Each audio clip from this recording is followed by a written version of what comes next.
welcome to the Fin Addicts Miami Dolphin Podcast. I'm your host, Brian. Make sure you subscribe to the Fin Addicts Miami Dolphins Podcast. Leave us a review. Follow us on the Fin Addicts Network on YouTube. Check us out on Twitter as well, Fin_Addicts. The Fin Addicts Network has a hotline. It's 786-309-7558. We want to hear from you, ask our guests questions, give us feedbacks, or just call in with your Miami Dolphin takes or questions. As always, I'm joined by Savak. Savak, how's it going? Wonderful. Trying to maintain a sunny attitude amidst all the inclement weather up here in the Sunshine State. Nice. Glad to have you. And you might notice that I'm not the most natural host. This is not normally my role. We made a switch recently. Jimmy moved on to other things. We're bringing in our friend Drew here is going to be the host, and I volunteered to do it for the first time. But we're really psyched to have Drew. Drew, how are you doing? I'm doing good. I'm actually kind of proud to be the first person ever to cyberbully my way into a hosting job. I love it. And we have a really special guest today. We're joined by Seth Levit. You may know Seth from he's the co-host of the Fish Tank. He is the chairman of the Jason Taylor Foundation. He worked for many years for the Miami Dolphins and the media relations team. Please subscribe to the Fish Tank podcast. It's available where all podcasts can be found, Apple, Spotify, Google Podcast. You can also check it out on the Miami Dolphins YouTube channel. Seth, how's it going, buddy? It's going great. I appreciate you guys having me, and I like that you're breaking Drew in with me. You don't want to have him mess up a valuable guest. So good to break it. You're going to be just fine, Drew. You can make any mistake that you want with me. Nobody's going to care. But no, I'm excited to be here with you guys. You guys have been so supportive on Twitter and following the show, and I'm looking forward to diving in, as we like to say, and spending some time with y'all. Absolutely. And Seth, before we get going, we had OJ on the show a few weeks ago, and I gotta say he threw a little shade your way. I love it. So as he should. I want to share that with you, and I want to get your reaction. So we're gonna play that for you real quick, and we'll see. Maybe you guys can get in a fight next time you're doing the podcast. I don't want that smoke, man. I want no part of it. So here it is. Oh, it's a nice background. Who do you think, between the two of you and your co-host Seth from the Fish Tank, who do you think has the better comedic timing? Who do you think nailed that more? Seth did. He did a hell of a job, man. And he's the one. Here's the thing about it, though. See, Seth got a chance to listen to everybody else's jokes. He got a chance to do some research. Basically, he cheated. That's all I'm saying, man. He cheated. He started talking about, his foundation and things like that, man. Getting that sympathy vote as well, man. He fluffed it up a bit. He straight cheated, man. So, I'm going to give it to him on delivery, of course. But, he cheated at the beginning, man. I love the way you did that. That's fantastic. So he was about to be racist, Seth. What's that? His initial reaction was the truth. It was the truth. I got him. My timing was better, but then the pride kicked in, and you know what Marcellus Wallace says about pride, but the pride kicked in, and so then he had to say that I cheated. And if hard work and research and preparation is cheating, then I'm going to cheat every time. We were about to all call him gracious, and he actually won the poll that we had. But he started off gracious, and then he went another way with it. That's my guy, man. Juice can do no wrong. But I'd have been disappointed if he had just been gracious. So if he didn't deliver that, then it just wouldn't have felt natural. So I guess the next question would be, before you started working for the Dolphins, were you a fan? And if so or not, how did the whole fandom thing come about? Yeah, huge fan. I mean, really grew up my whole most of my life, probably since I was 6 or 7 years old, just a monstrous Miami Dolphins fan. Fanatical, in a lot of ways. Crying at the results of games that didn't end the way I needed him to, celebrating like a maniac when, the 85 Bears went down, and just went to almost as many home games as I could go to, collected cards, subscribed to Dolphin Digest. I mean, you name it. Everything that a fan in that era was doing, I was doing. And, probably around high school age, after having gone to all the training camp practices that I could go to, truly dating myself here as a dinosaur, but some at St. Thomas, and then ultimately at the Davie facility. And just, I knew there was never a chance. I mean, I didn't play high school football outside of some University of Florida intramural D-League championships. Not much of a ball player, but real passion for the game, and didn't know how I could be associated without simply buying a ticket. But I just would see all these other guys milling around the field, some in suits, some driving the golf cart, some, moving around the equipment, and clearly the trainers. And I was like, how do I get to be one of those guys? What does it take to just be a part of this thing? And, you start to do your research. And I ended up studying sports administration, and spent 4 years at Florida doing that and volunteering at the sports information department there. And that's kind of my niche. I like to write. I probably like to talk a little bit too much. I knew every damn fact. I mean, I was that geeky kid that couldn't wait for the Dolphins media guide to get mailed to me and, read it cover to cover. And Scott Stone gives me a hard time about that all the time now. But, so just really researched the team, and in a lot of ways without realizing it was prepping myself to be a PR guy for the team.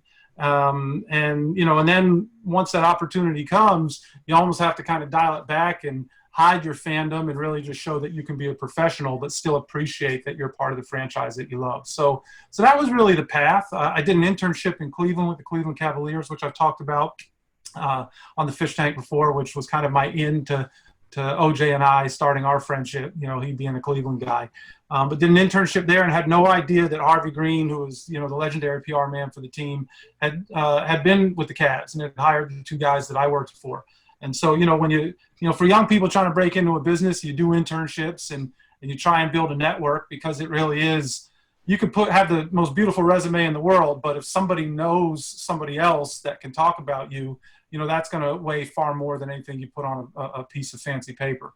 So those guys were able to sell me to Harvey, as reluctant as he was to give me an opportunity. And it was 96. It was Jimmy Johnson's first year, and things just kind of fell into place. And I'd like to think I did a pretty good job and ended up getting an opportunity.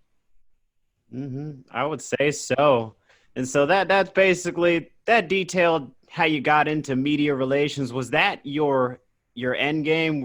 Did you have a particular fascination with media relations, or was there another direction you were hoping to go? I think once I got in, I felt that was the sweet spot for me. Got to watch every game, got to keep all the stats, which I was a total stat geek at that time. And this was pre, fantasy football. And I don't know that, that's a whole other conversation. I'm not a fantasy guy. No disrespect to those that are, I get it.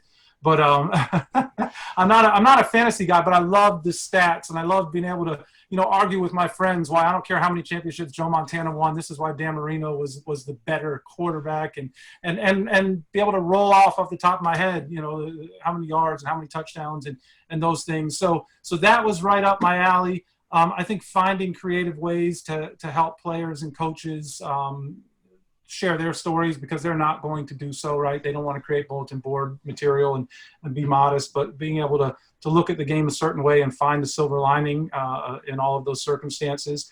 And I think just my end game was really to be a part of the team. Like I said earlier, to be the guy standing on the field. And once you're there, you're like, God, it's hot as hell out here. And, it'd be nice to be over there and go buy a soda. And, but no, that was my end game. There were a couple opportunities in my tenure there where jobs opened up, and a lot of guys who become very successful in that business and become head PR guys, the typical path is they jump from team to team when the right opportunity comes about. And that was never my interest. There were moments where I strongly considered it because, at some point you want to start earning a living. And but really, my passion was to be with this franchise. And if there was going to be another opportunity, it would have just been kind of out of the sport. And ultimately that's what happened, but wasn't as far out of it as I thought I was going to be. So Seth, during your time in media relations, there's a little rumor going on. Oh boy. I may have heard this story before that during your time there, you might have had a little run-in with Joe Theismann. Could you fill us in on that story? Did I not tell this story? So, yeah, I'm happy to share the story. Oh man, it brings back some rough memories. So well, here's the first question. What's the rule on profanity here on the show? I don't know. You got it, man. Open? Okay, cool. So, in PR, this is what you do. You want to have your team's story told, both locally and nationally. And Joe was a big timer at ESPN. When the national media came in, Harvey in particular understood the importance of making sure that the national media really had a good experience. And that was great for your department. It was great for your organization. And so Joe would show up, and you would think Joe had worked there for 20 years. Joe was there 10 minutes. He was in the weight room. He'd gone in the equipment room and was fully decked out in whatever the team's gear was, and he was working out or he was in the sauna, and it was kind of crazy, quite frankly. But Joe made himself comfortable and just had the opportunity to do that. But when he got there on this particular day, he went on and on about his autograph and memorabilia collection, and it's kind of cool at first, but you're making $22,000 a year, and you don't need this guy who's making $1 million a year telling you about all these things. Well, hell, you can have anything you want. Not to mention, you travel to every friggin' team, every week. You're at a different. So yeah, you can get autographs. Cool. You got great autographs, and he was telling me about this and that in the whole room. But what I didn't realize is that was his segue into, hey, I need your help to get this thing signed by Dan Marino. So he, hey, Harvey, do you mind? Oh, no. And Harvey sent me, and I went out into his car, and I got the ball, and I'm walking around. I'm trying to do my job, and I'm walking around with a football, which when you're working for an organization, you never want to be looked at as that guy who's the fan. No disrespect, like the fans are the lifeblood of this work. But when you're working there, you don't want to be perceived as that. You want to be looked at as a professional. So here I am walking around with a football. So already self-conscious there. And we're standing outside of the meeting rooms, and we're waiting for the team to break meetings. And this was Danny's era. This was the Jimmy Johnson era. You don't hold up meetings. You don't hold up the players. You don't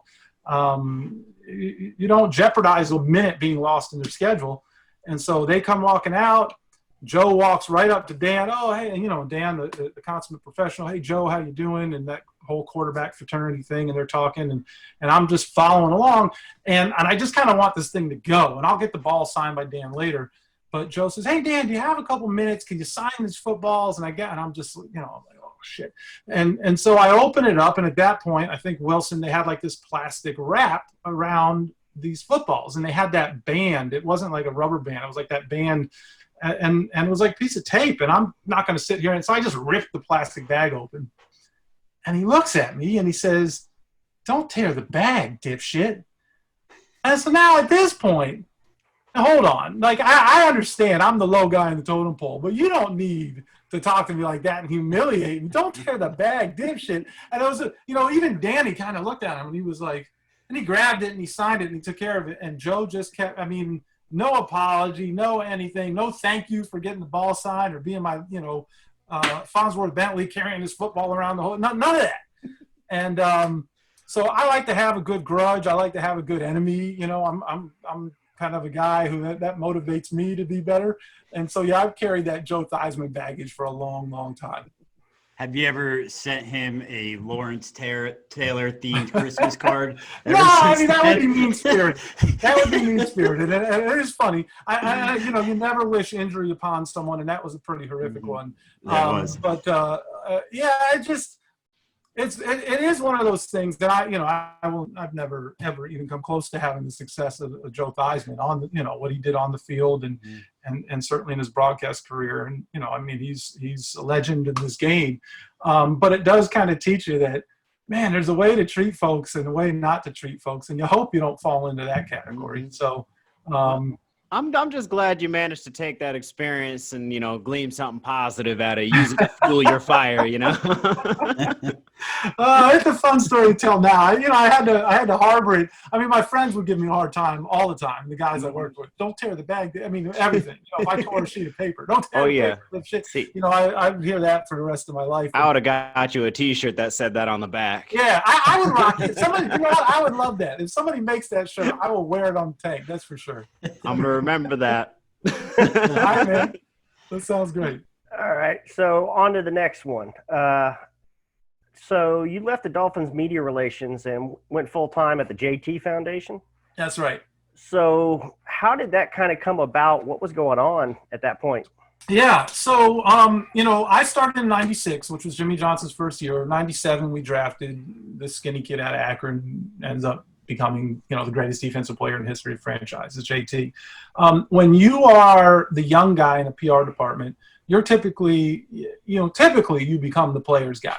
I used to joke that, Jason was on MTV Cribs. He was on BET's 106 in Park. He was, JT had an image that very quickly became more than just football. And, my boss, Harvey, as legendary as he was in PR, he couldn't have found BET or MTV with a roadmap. He just wasn't – that was not his thing. And I got along with a lot of the guys. And a big part of it is we forget this as fans, but they're just young guys.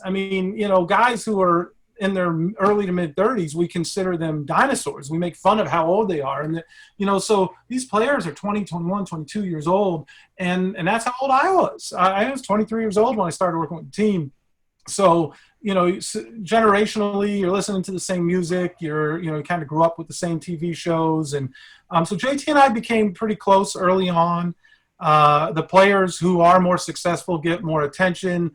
They get more requests. And so the media relations department works more closely with those guys. And then the longer a guy stays with the team, because as we know, the average NFL player plays 3.5 years. The amount of time a guy's with one particular franchise is shorter and shorter.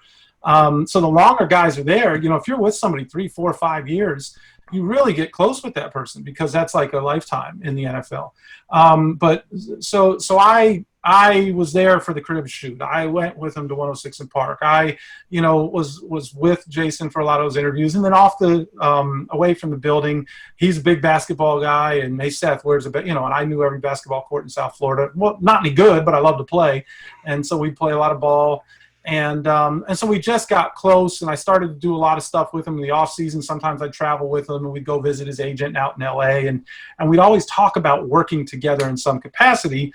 But he wasn't looking for a personal assistant. I didn't want to leave my career with the Dolphins to, as I said, to carry around Joe Theismann's football, right? But when Joe Rose actually had him visit a hospital in Miami, the Jackson Memorial Hospital, the Holtz Children's Hospital at Jackson Memorial. And it was a time in his life. He had just had his first child. And he'd always been philanthropic, but he felt he wanted to give back more.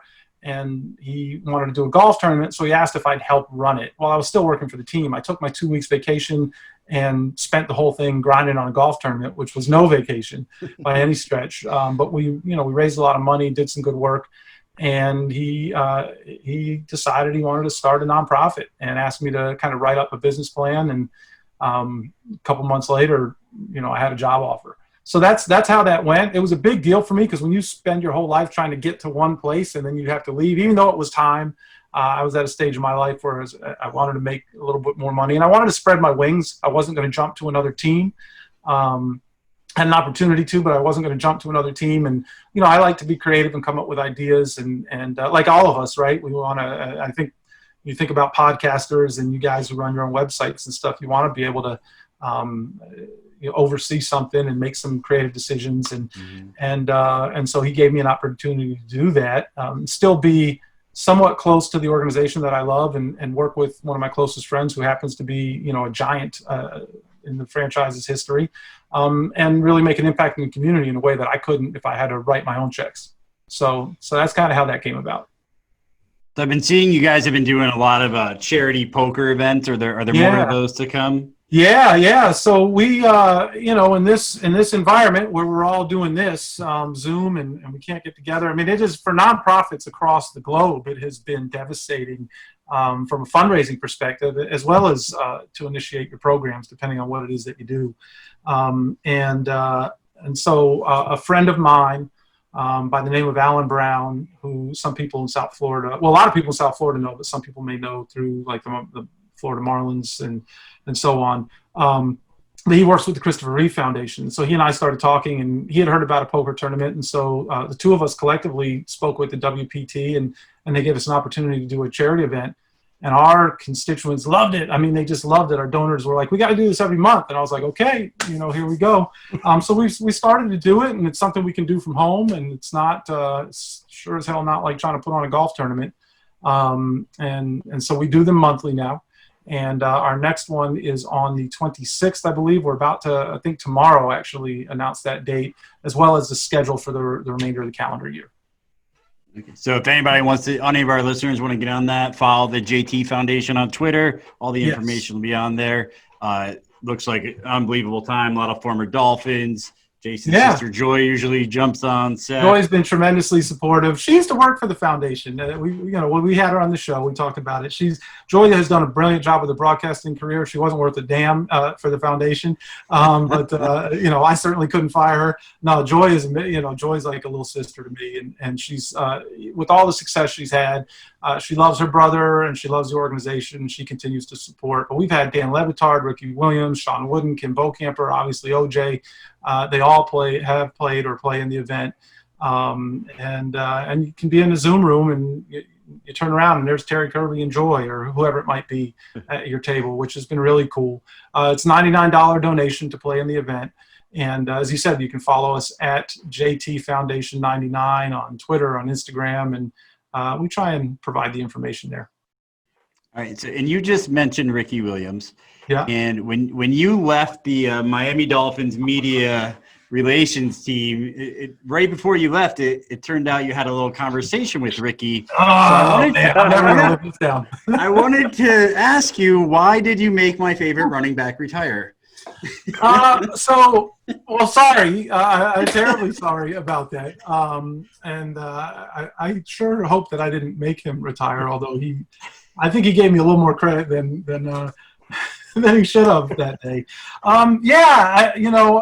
I remember that conversation, and it was funny that, well, Ricky doesn't forget anything, as he said on the show, but it was he was really, when I told him I was leaving, he was not, Ricky and I were really close. He, again, same kind of thing.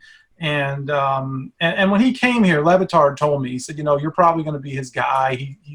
He typically does not connect with the head guy because the head guy has to follow, toe the line and is responsible to the coach, as we all are. But I just think that Ricky would try and identify, and that was his, little anarchy internally. And again, Ricky and I would talk about comic books, or we would talk about, pop culture and things that were not football related. And so we became pretty close.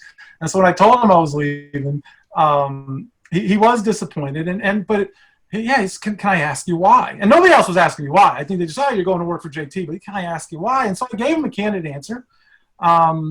And he just really understood. And I had no idea what the hell was going on behind that shield, behind that face mask.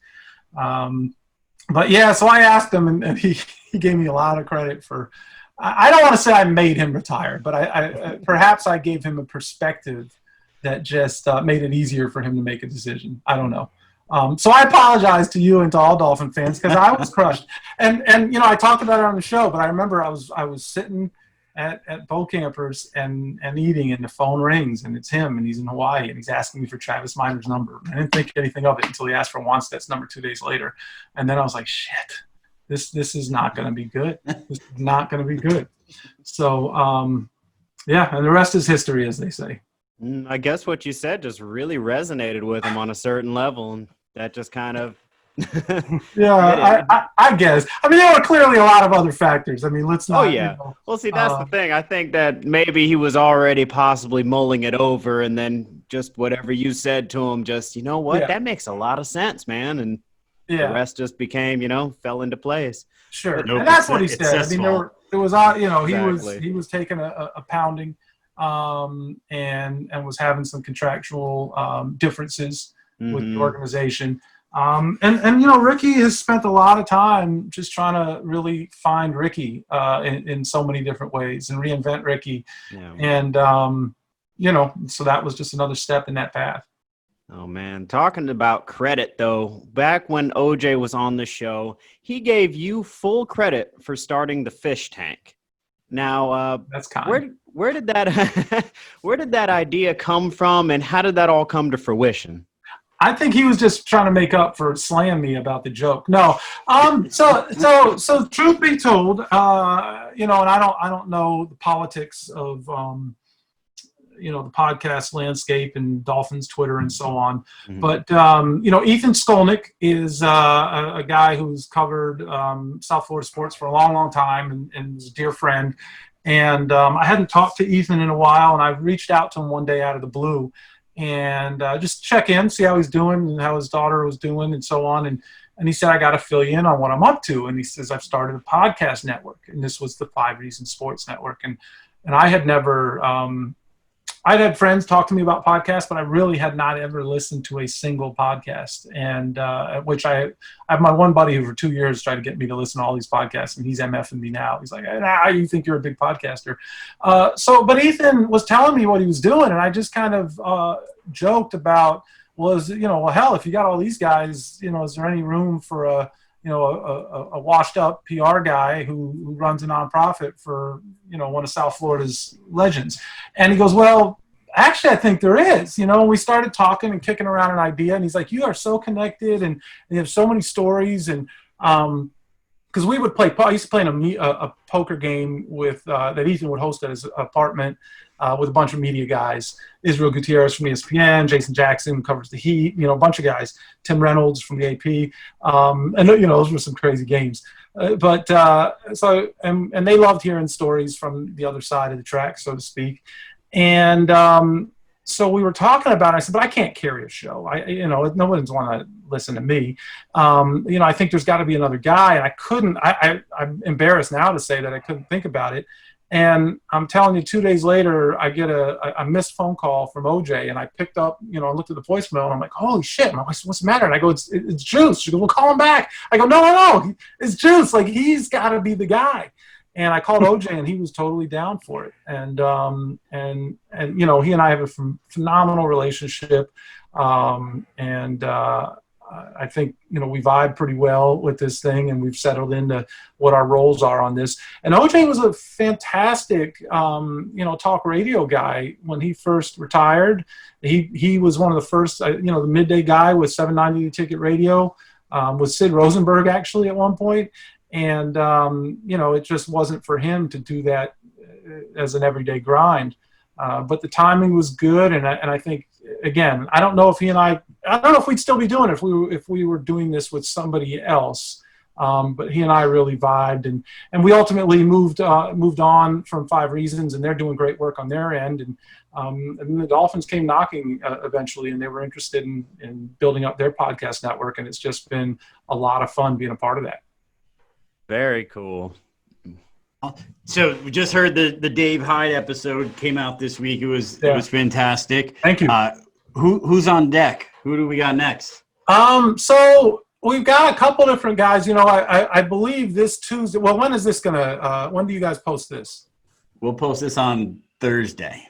No, okay. So a week from. Well, so the Tuesday that's following, I'm all mixed up now with the dates. Yeah. So let me just say, this Tuesday, we'll have Manny Fernandez, right? Dolphins legend, 72 team. And, Manny tells amazing stories, as so many of us have heard, but he talks about the alligator in the shower. He talks about some real fun hazing stories and kind of almost a mythical figure that I had no idea. It's the first time I'd ever heard it, but like this mythical figure that would secretly prank Dolphin players at that era. And this figure was passed on and on. So that was pretty cool. It was just, as a Dolphins fan, to sit and talk to these guys and have that level of conversation with them is really special. So we'll have Manny this Tuesday, and Twan Russell will be coming up pretty soon. Twan and I have a fun history, and we had a good time talking, and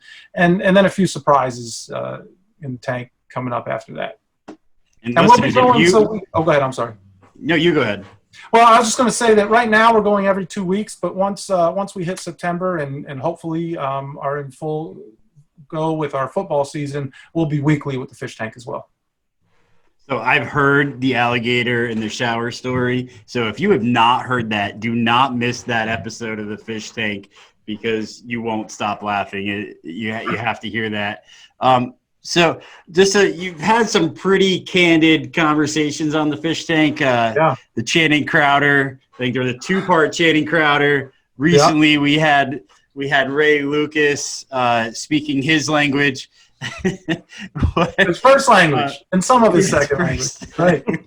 That's my guy, man. Ray Luke is my guy. Let me just say this, if I can, and sorry to keep interrupting you. Ray's tenure here on the field was not great. He'd be the first to tell you, and there's a lot of reasons as to why, and we talked about some of that on the show. But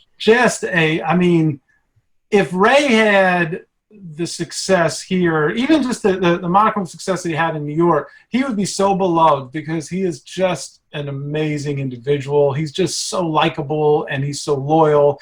And so that's why it was so important for OJ and I to get Luke on, aside from the fact that we knew he was just going to be outrageous and hilarious. We just wanted fans to see that side of him and how likable Ray is, because it kills me, and I take things too personal now, because when you develop relationships and friendships with people and you see them getting torched on social media, but it kills me. Love it. All good, Drew. Get him. So it kills me when, all people think about is that Buffalo game and this, that, and the other. And that game was abysmal, and he'll be the first to tell you. But there's so much more to Ray's story. And so it was a lot of fun to have him on. And to get the reception and the reaction that we got from our listeners was awesome. On any of those or any of the other guests you had, has there been a moment on the show that you were just shocked, or your jaw dropped, or just not expecting what was coming out of your guest's mouth, or any story that just blew you away? So I'm sure there were a handful of them. So sometimes we, from pre-interviews, at least know a little bit of the story. A lot of the things I'm digging up because they're things that I remember and we lived through in some way, shape, or form. I did not know, and Louis Oliver was one of my favorite players as a fan. I drew a picture of Louis that I took when I was a kid to one of the Dan Marino shows at Hooters to get him autographed and to get autographed by him. To me, Louis Oliver looked like a friggin' Marvel character back there playing safety. There were like 3 guys in the league that looked like him at that point in time. And I loved Louis Oliver, and he talked shit and he played, fierce.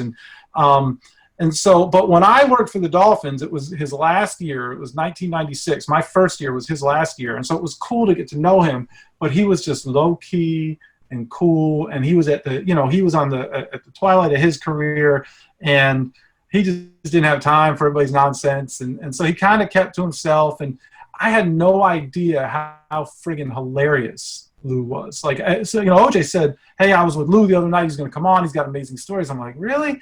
And he came on, and I was friggin' crying the whole time. But when he told the Brian Cox, what Brian Cox put in the cup and shared with a Buffalo fan, when he told that story, that definitely, I did not see that one coming. I did not see that coming. And that was an all-timer. What was it, Cristal? Little Dom Perignon? No. So we got if you haven't heard it, you definitely need to listen. But let's just say that that Brian relieved himself in a cup, and a fan walking. Brian's disdain for Buffalo fans and vice versa is well documented. And so Lewis said that after a game, a big win, he was on the sidelines as they're walking in the locker room, and he relieved himself in a cup. And Lewis like, "What the hell are you doing?" And as he's walking off the field, some Buffalo fans giving him the bird and saying things that probably shouldn't be legal to say to another person. And Brian splashed him right in the face. And I don't think that guy will have ever forgotten it. So I just did not see that one coming. But yeah, the Lewis Oliver episode was outrageously funny. And the entire time I had no idea he was that funny. It's crazy how unsurprising that is that Brian Cox did that. Right, from Brian. That part is not surprising. Yeah, I can't wait to get Brian on. By the way, Brian has committed to being on the show, and sometimes scheduling is, as I'm sure you guys even see, getting folks on. Mm-hmm. We know that when Brian dives in the tank, that will be a must listen.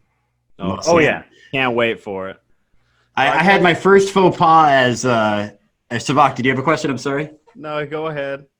I had my first faux pas as a host. At the beginning, I was supposed to read a poll, and we were going to get your take on it as well as Twitter. And the poll is, who wins the number 3 wide receiver, the slot role for the Miami Dolphins now that Albert Wilson has opted out? The options are Jakeem Grant, Isaiah Ford, Gary Jennings, or Kirk Merritt. So before we talk about what Twitter thinks, who do you think is going to step up there?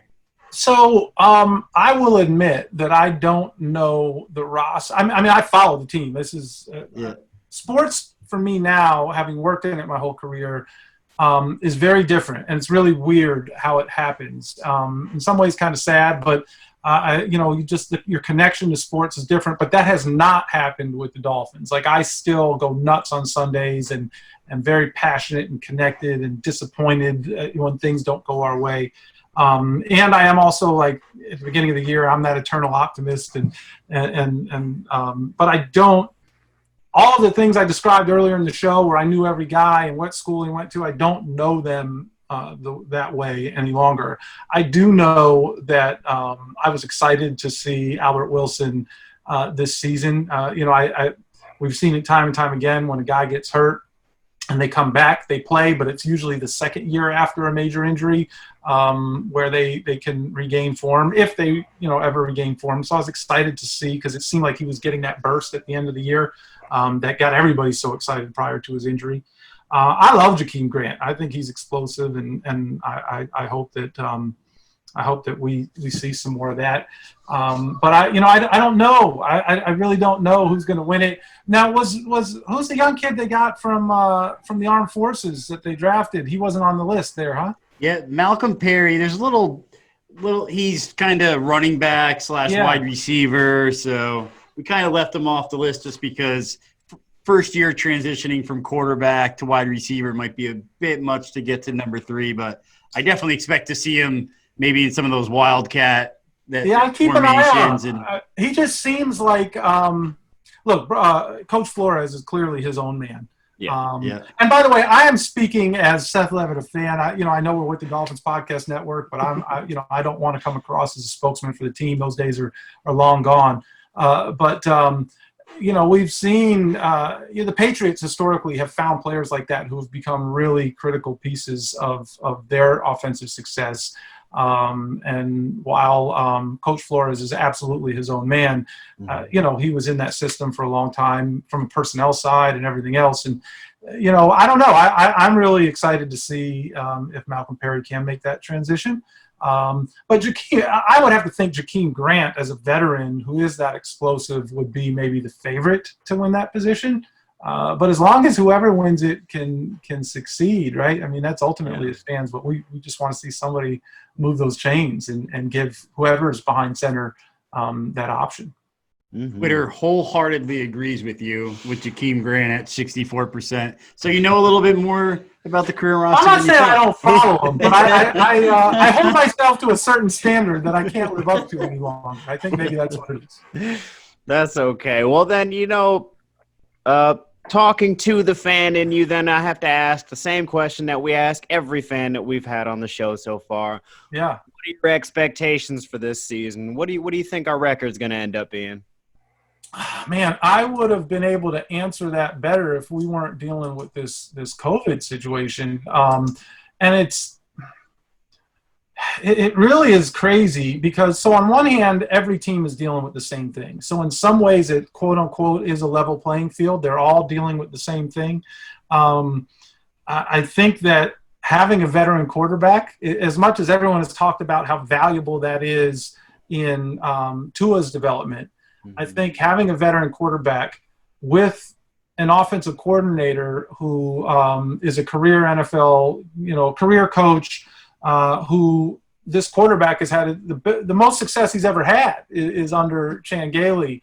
And that's the most important position on the football field. So I think that really is a nice thing to have going into a season where you haven't had as much practice and preparation as you normally would. So I think that's a real positive thing. And I think they've made some significant strides in the draft and in free agency.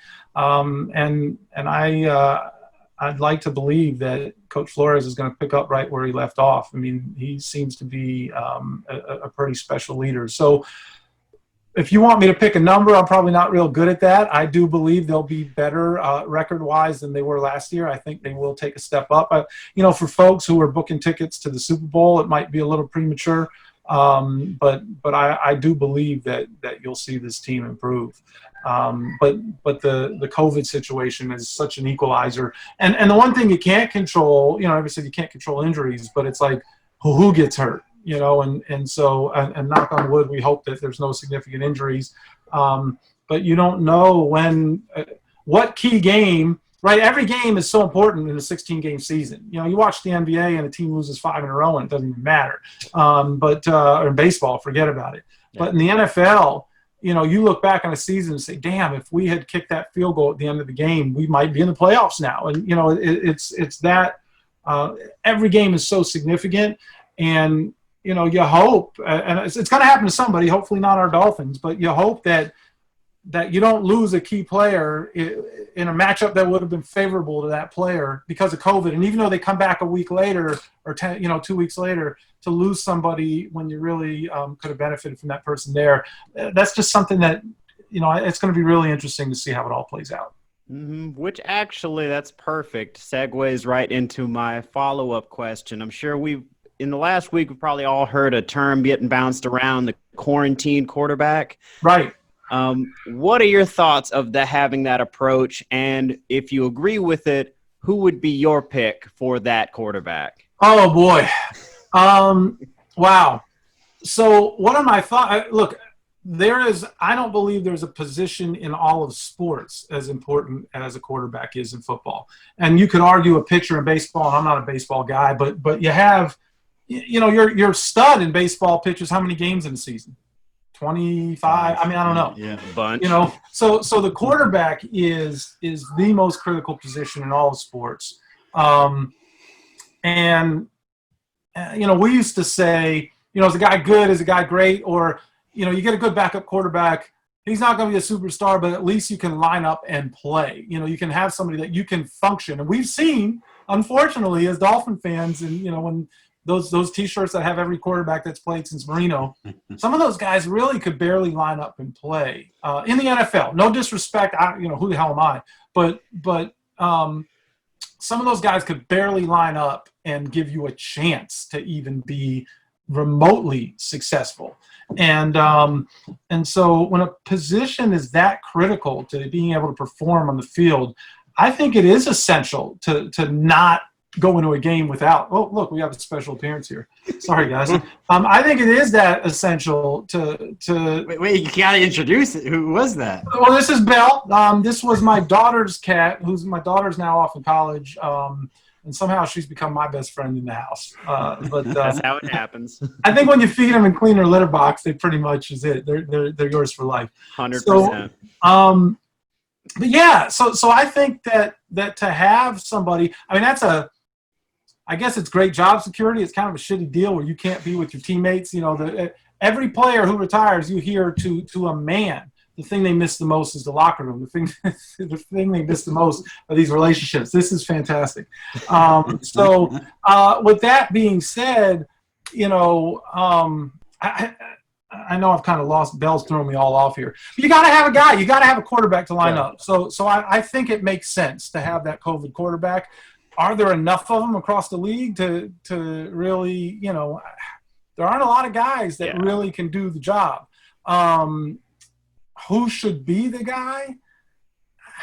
I mean, it's got to be your third guy, right? You wouldn't, I guess you could play that game where your emergency guy is, if you think if Fitz is the guy and you think that Tua's not going to play, maybe he becomes the COVID, but that's not for me to decide. I'm not seeing any reps or sitting in any meetings.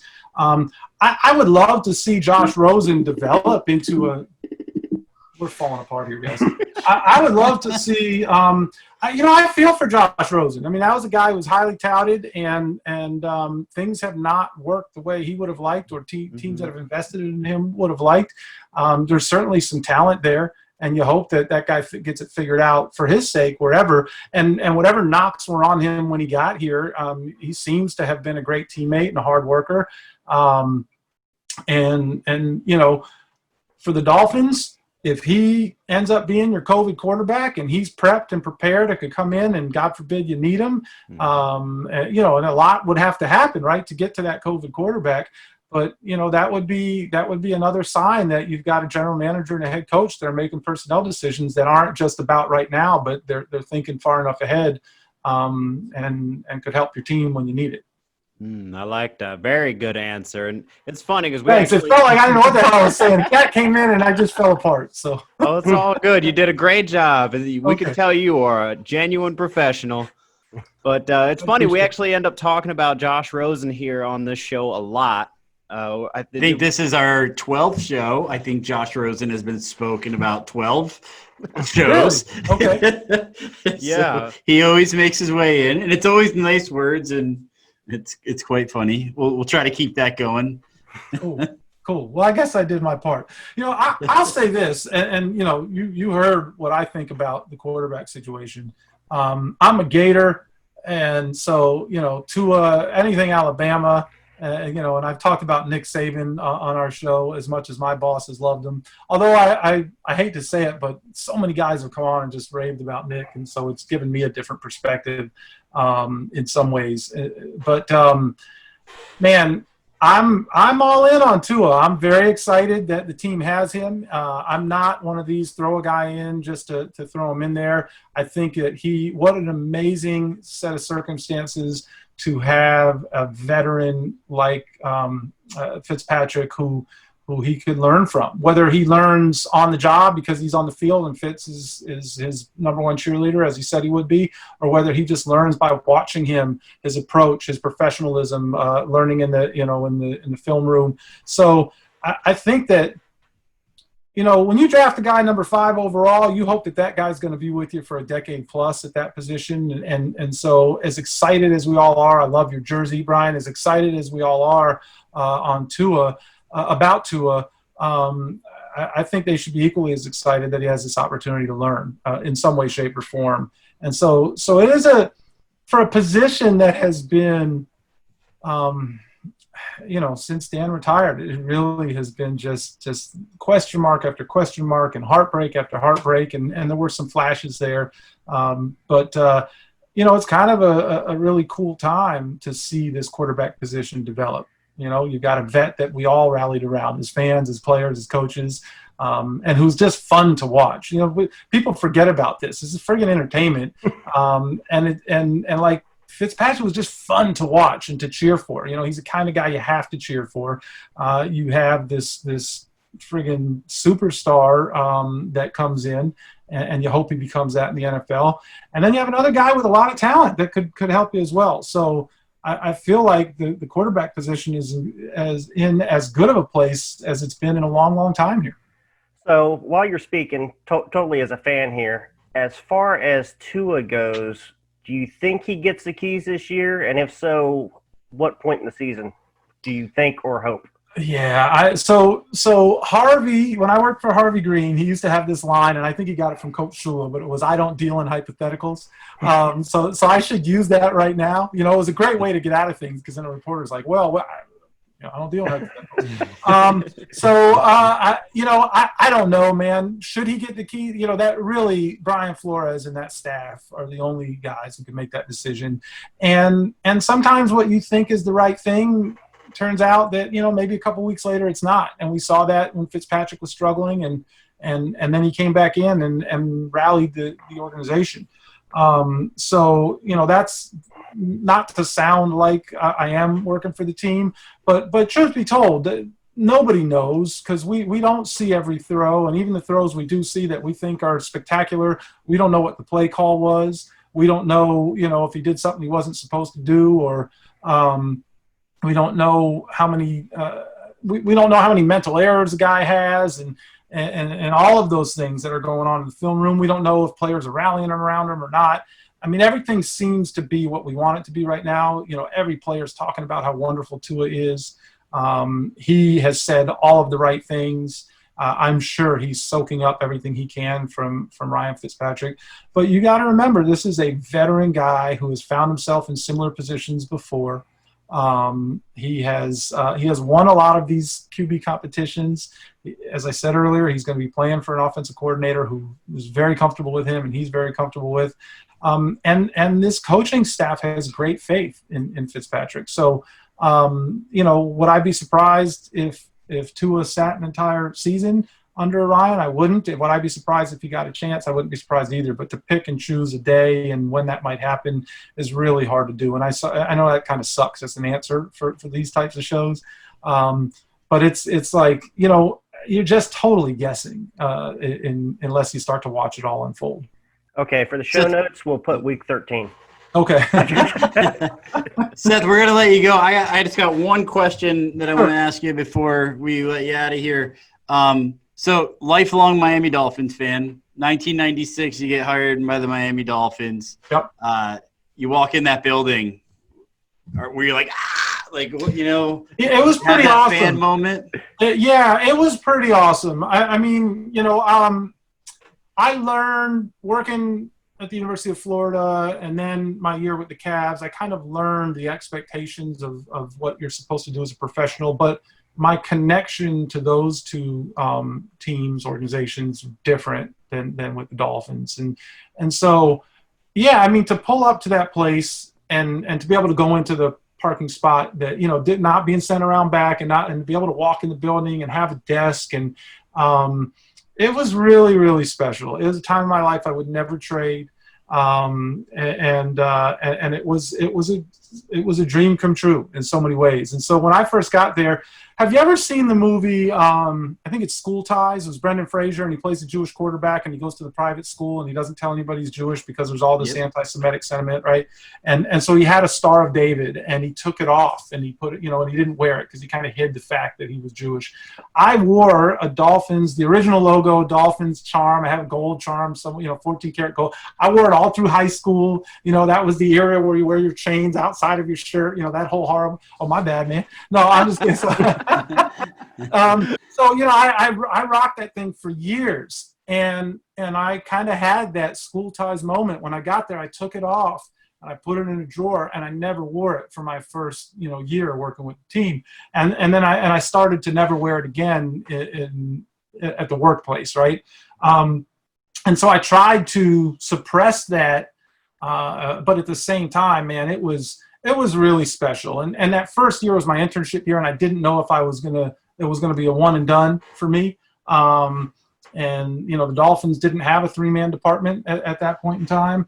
And so I just tried to take every moment and to work with Dan Marino. Are you kidding me? For me to be able to go on a team charter. About midway through the season, I started traveling with the team, and to get on that charter and go and fly with the team to a road game and get on the bus and walk through the hotels and all the fans are there and, you're a part of that travel party.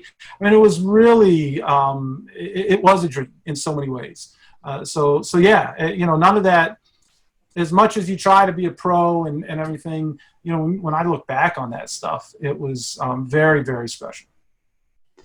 Thank you so much, Seth, for joining us. And, like I said at the beginning, if I've actually tweeted this, if you're not subscribed to the Fish Tank, I'm not even sure if you're a Miami Dolphin fan. So get out there, subscribe to the Fish Tank. Get involved in the JT Foundation. Again, it's JT Foundation 99 on Twitter.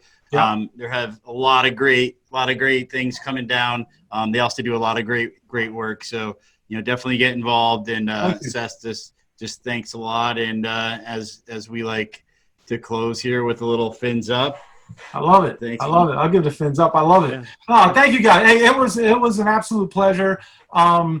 This has been a whole different world for me to be on this side of it and produce a show. And I never really was, had delved into Dolphins Twitter in the last 2 years, made some friends through this experience and how supportive all most of you guys are. There's a couple weird little things that go on out there. But y'all have been great. I love the dad jokes. It was a lot of fun to be a part of that. And I just wish you guys continued success and hope that we can continue to support each other's programming. All right, Seth, thanks a lot, man. Have a great night. All right, you too, guys. Have a good one. All right, what a great interview with Seth Levit. Again, follow the Fish Tank. Just have a few notes about the Fin Addicts Network. We're expanding some podcasts. We have brought, like I said earlier, we brought on Drew Welch as a contributor and a host on some of our episodes. We've also brought in Jason Sarney, or Orange Aquaman on Twitter. His show, The Deep Dive, is just going to fall right in with our normal Fin Addicts Miami Dolphin podcast, so look for that. We will also be adding another show, so there should be 2 shows a week from just the Fin Addicts Miami Dolphin podcast, and then we'll also have the deep dive in there as well. We've also added the fourth quarter, which will be end of the week. We'll do a quick 20-minute just review of the week, look at all the news. Hosts will change, guests will change. It should be a lot of fun. So, follow us on our YouTube channel. It's youtube.com/C/Fin Addicts Network. Follow us on Twitter at Fin_Addicts. Subscribe to the podcast, the Fin Addicts Miami Dolphins podcast. You can find us on Google Podcast, Spotify, Apple Podcasts. Leave us a review. Call the hotline. Let us know how we're doing. Leave some questions. We have a really cool guest coming this Thursday. Dave Hyde will be joining us. So if you have any questions for him, shoot the hotline a call, 786-309-7558. We have a lot more. We have a lot of great stuff coming down the pipe. So stay tuned. Thank you for listening. And as always, fins up. Fins up. Fins up.